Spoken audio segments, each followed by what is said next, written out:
নমস্কার, কেমন আছেন আপনারা সবাই? আশা করছি আপনারা সকলে খুব ভালো আছেন এবং সুস্থ আছেন। আজকে আমার গলাটা একটু অন্যরকম শোনাবে, একটু হয়তো ভারাক্রান্ত, কারণ মন শরীর কোনোটাই ভালো নেই। ভিডিওটা অনেকদিন আগেই শ্যুট করা ছিল, হয়তো আগের বৃহস্পতিবারই হবে, ঠিক মনে পড়ছে না। আর আজও বৃহস্পতিবার, তাই ভাবলাম বৃহস্পতিবারের ব্লগটা আজই আপনাদের সাথে শেয়ার করি। অনেক দিন যাবৎ কোনো ব্লগ আপলোড করা হয়নি, তার জন্য আমি ক্ষমা প্রার্থী। আসলে এই সিজনাল যে জ্বরটা এসেছে, সেই জ্বরে বেশ কয়েকদিন ধরেই ভুগছি। মন ইচ্ছে কোনোটাতেই জোর পাচ্ছি না, মনের জোর তো পাচ্ছিই না, আর ইচ্ছাও হচ্ছে না যে আবার একটা ভয়েস দিয়ে ভিডিও এডিট করি। কিন্তু কি করব বলুন, নিজের কাজটা তো করতেই হবে। এটাও আমার কিন্তু একটা কাজ বলে আমি মনে করি। মাঝে মাঝে হয় এমন, এই কাজটা থেকে অনেকটাই সরে যেতে হয়, ইচ্ছা হয় না। আসলে এই কাজটাতে তেমন কোনো বাধ্যবাধকতা তো নেই, বা উপর মহল থেকে আমার কোনো চাপও নেই, তাই হয়তো এমন ইচ্ছা হয়। যাই হোক, চলুন, অনেক হয়তো উল্টোপাল্টা কথা বক বক করে ফেললাম। বৃহস্পতিবার সকাল বাজে এখন ওই 8টা মতো। সকালের বাসি কাজকর্ম সেরে একদম স্নান করে নিয়েছিলাম, কারণ বৃহস্পতিবার মানেই বাড়িতে একটা পুজো পুজো ভাব, কেমন জানি একটা আনন্দ আনন্দ লাগে। সকাল সকাল স্নান করে পুজোর সমস্ত জোগাড় এদিকে করে নিয়েছি। ঘটে মঙ্গল চিহ্নও এঁকে নিলাম।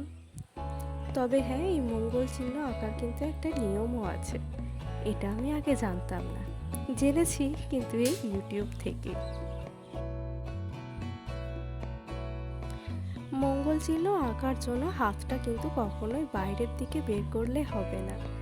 ওই ঠিক যেমন লক্ষ্মীর পদচিহ্ন আঁকার সময় পাটাকে ঘরের ভিতরের দিকে রাখতে হয়, ঠিক তেমনই সমস্ত চিহ্নটাই কিন্তু ভেতরের দিক করেই আপনাকে আঙুল সরাতে হবে।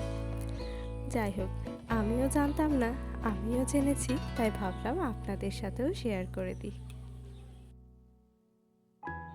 ঘট পাতার আগে এই ছোট্ট চালাতিতে একটি সিঁদুরের টিপ, তারপরে ধান দুব্বা দিয়ে গঙ্গা জল ভর্তি করে ঘটে আম্রপল্লব দিয়ে, তার উপরে পান বেলপত্র আর একটা হরিতকি দিয়ে ঘট পেতে নিলাম। বেলপত্রটা চেষ্টা করবেন যেন নিখুঁত হয়, যদিও সবসময় নিখুঁত পাওয়া যায় না। যারা শহরের দিকে থাকেন সেখানে তো আর বেলপত্র এইভাবে গাছ থেকে তুলে আনার মতন সুযোগ হয় না, আর বাড়িতেও বেল গাছ সচরাচর থাকে না, তো চেষ্টা করবেন। আর না পেলে মাকে স্মরণ করে ভক্তি মেনে যা পাবেন তাই দিয়ে দেবেন। আমি 3টে বা 5টা বা 7টা বেলপত্রই কিন্তু ভগবানের ঘটে অর্পণ করি। ঠিক যেমন আম্রপল্লবটাও বিজোড় সংখ্যায় নিতে হয়, বেলপত্রটাও কিন্তু আমি বিজোড় সংখ্যাতেই মায়ের ঘটে দিই। এই সময়টায় গাছে প্রচুর ফুল ফুটছে, বর্ষাকাল, গাছেরা মানে আনন্দ সহকারে ফুল দিয়েই যাচ্ছে আমাদের। আর সেই সব ফুল তুলে নিয়ে চলে এসেছি। সব ফুল মানে সব ফুল না, গাছেও কিছু ফুল রেখে দিয়েছি। ফুলটা তো গাছেরই সৌন্দর্য, তাই না? তুলে আনলে বাসি হয়ে যাবে, ফেলে দেব। যাই হোক, তবুও তুলে এনেছি, তার সাথে সাথে গাছেও কিন্তু কিছু ফুল রেখে দিয়ে এসেছি। পুজো শেষে এখন মাকে আরতি করার পালা। এটাও কিন্তু আমি কোনো নিয়মকানুন না জেনেই করে থাকি। তবে বৃহস্পতিবার কিন্তু আমি কোনো কাঁসর ঘণ্টা বাজাই না, শুধুমাত্র শঙ্খধ্বনি আর তার সাথে আরতিই করি। আমার আরও একটি খুব ক্ষোভ, যেটা আমি আপনাদের সাথে আজকে বলতে চাই। মা লক্ষ্মীর পুজো করার পর পাঁচালিটার কিছু অংশ পড়তে প্রচণ্ড বিরক্ত লাগে। পাঁচালিটা তো আর মা লক্ষ্মী এসে নিজে হাতে লেখেননি, লিখেছিলেন কোনো মানুষই। জানি না কেন ওনার চোখে মেয়েদের এত ভুল ধরা পড়েছে। সব ভুলই কি একটা মেয়ের হয় বলুন তো? মেয়ে অর্থাৎ বাড়ির বউয়েরই কি হয়? বাবা মায়ের কাছে থাকলে এত ভুল কিন্তু ধরা পড়ে না। তাহলে কেন বলুন তো একটা অন্য বাড়িতে যাওয়ার পর একটা বউয়ের এত ভুল ধরা হয়? প্রশ্নটা আমার এখানেই।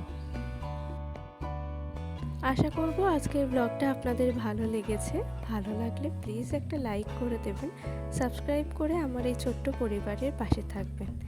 আজকের মতন এখানেই শেষ করছি। দেখা হবে আবার একটি নতুন ব্লগে। টাটা।